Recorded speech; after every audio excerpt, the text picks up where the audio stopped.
देश में गड़बड़ी की जांच के लिए कई एजेंसियों का गठन किया गया है। सीबीआई से लेकर ईडी तक की टीम हेराफेरी करने वालों पर पैनी नजर रखती है। यहां तक कि विपक्षी पार्टियों के नेताओं के घर की तलाशी भी ली जाती है, लेकिन हकीकत में दोषियों पर कार्रवाई नहीं हो पाती है। सीएजी की रिपोर्ट बताती है कि करोड़ों की हेराफेरी की जांच कहां चल रही है, इसका किसी को कुछ पता नहीं है। यानी देश में जांच का केवल दिखावा है, असल में दोषियों को बचाना है। मोदी सरकार दावा करती है कि हम देश से भ्रष्टाचार की जड़ों को मिटाकर रहेंगे।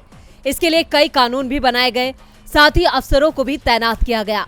लेकिन सरकार ने जो कहा था वो केवल कागजों में दब कर रह गया, जबकि हकीकत में तो देश में गड़बड़ी के लाखों मामलों में जांच ही शुरू नहीं की गई है। और अगर किसी केस की जांच शुरू हो गई तो सरकार की नाकाम नीतियों की वजह से वो अधूरी रह गई। आंकड़ों पर गौर करें तो पता चलेगा कि कानून के हाथ लंबे होने के बावजूद वो दोषियों पर कार्रवाई नहीं कर सके।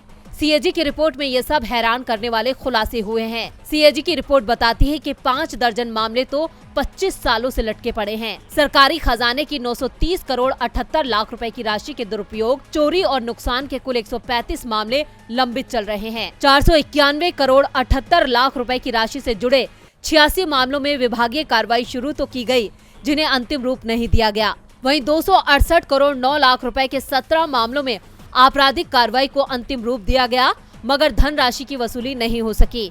इनमें से सर्वाधिक 64 मामले 1995, 96 या इससे भी पहले के हैं। 25 सालों से ज्यादा पुराने इन 64 मामलों में 400 करोड़ 7 लाख रुपए की सरकारी धनराशि का नुकसान हुआ है।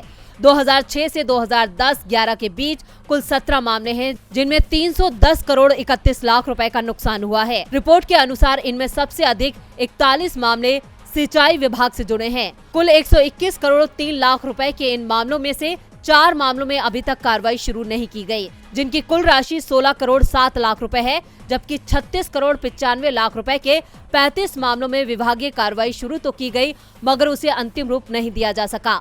यह आंकड़े सरकार की उस नाकामी के गवाह हैं, जिसे वो हमेशा छिपाने की कोशिश करती है।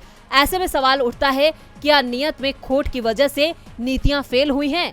डीबी लाइव की रिपोर्ट।